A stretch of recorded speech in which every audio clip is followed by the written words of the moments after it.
For a long time, Donald Trump has been concerned about the haters, as I think we all have.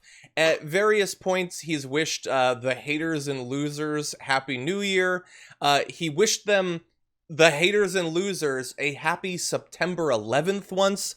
Wow. But despite his many overtures to the haters, Donald Trump appears right now to have a problem with the haters. And that's the people who hate politicians generally. So let's contrast 2016 with 2020 and see what these people that hate politicians, what effect they might have on the election. So back in 2016, nearly 20% of voters disliked both Clinton and Trump, hated both of them. Amongst them, Trump outperformed Clinton by about 17 percentage points. So that is 1/5 of the electorate he had an overwhelming advantage with. The haters loved him.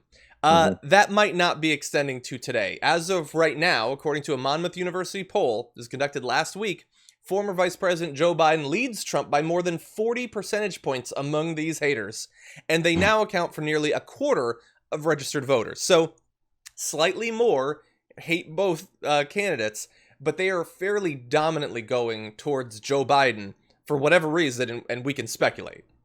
Yeah, and I didn't finish my thought earlier, but this is, and I said it yesterday in our production meeting, and I think everyone's not scoffing at me, but they're like, "Oh, JR, please." I don't think there's. Again, this is my early prediction because then things like voting numbers could change. This, as you mentioned, gerrymandering, all these things that they put together to try and limit voting. If it all works, this could all be null and void. But as a matter of people actually getting to vote in a normal enough amount of time and manner, I don't think there's any way Joe Biden can lose. Honestly, he can stumble and bumble, and he can lose debates, and he can forget what he was going to say. He can do all that stuff. I don't think there's much of a chance that he can lose. It's not because of how great of a candidate he is. Don't get me wrong, but I don't think he can lose. I just don't think he can lose. There's enough Republicans that hate Trump, that never Trump Republicans, that won't say it so brazenly as the Lincoln Project does, but they like that narrative. None of them liked him before he won in 2016. We always point it out, but we forget it ourselves. None of them liked him.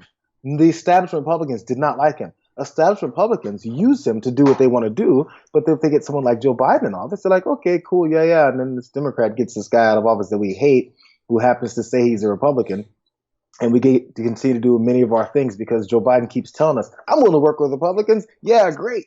And honestly, that's kind of a good ploy for Biden because he's picking up all of those Republicans that also hate Trump. So I don't know, man. he keeps using the hate towards Trump to his own advantage without even really trying very much because Trump does that to himself. I think that Trump has produced a situation that has made Joe Biden far more electable than absent context Joe Biden would be. And I think, look, Trump has done everything possible to make as many people across the country that aren't already devotees of his cult hate him. That is true. And he has also apparently decided as a campaign tactic to run against Barack Obama in this election when Barack Obama is one of the most popular people in the country. Like, whether we think he should be or not, he is. So that's a weird choice. But I don't know. Trump's approval rating is still like 44%. Seemingly nothing he does can break through to that core. I don't know if the core is going to be enough, but I want to show you one more polling result that makes me nervous, even though Biden does have the hater advantage. Trump is trailing Biden by about 5 percentage points nationally, according to the Real Clear Politics polling average, and he's lagging in swing states, including in Michigan, Wisconsin, Pennsylvania, and Florida. But at this point in 2016, Clinton's national lead was slightly larger, and we saw that especially in those swing states, she came up just a little bit short, so Biden being a little bit tighter in those states right now. Now look, Biden is doing better than Clinton in some other states. Like, I think he was leading in Georgia in one poll or something like that. He's close in Texas. But I don't know. I expect that all the people who love Trump, they are not going to sit home on election day. I think that the enthusiasm thing is real, and it makes me really worried. I hear you. And that's the thing. And that's why I almost want people to be more subdued with saying things like what I said. I don't think there's a chance he can lose, because that excites people who have been told that their guy's going to lose. It's like with a sporting event. There's so many parallels with politics and sporting events. So then, people are for the underdog side once analysts have determined they're the underdog start going, no, we're going to buck the system. We're going to take over. We're going to win anyway. So that excites people that think that they're in the corner of a potential loser to make sure that they don't look like they've supported a loser. So I get that.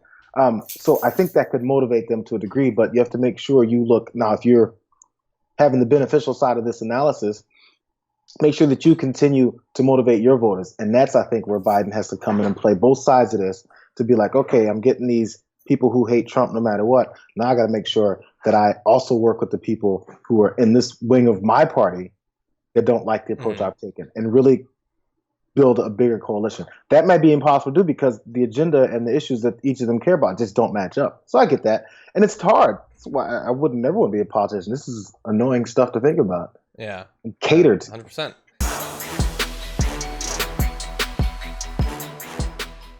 Check out the Damage Report podcast each day, wherever you get your podcasts, whether Pocket Casts or Stitcher or iTunes. You can join me as I give you the news and stories you want, with a range of co-hosts and interview guests jumping in on the fun each day.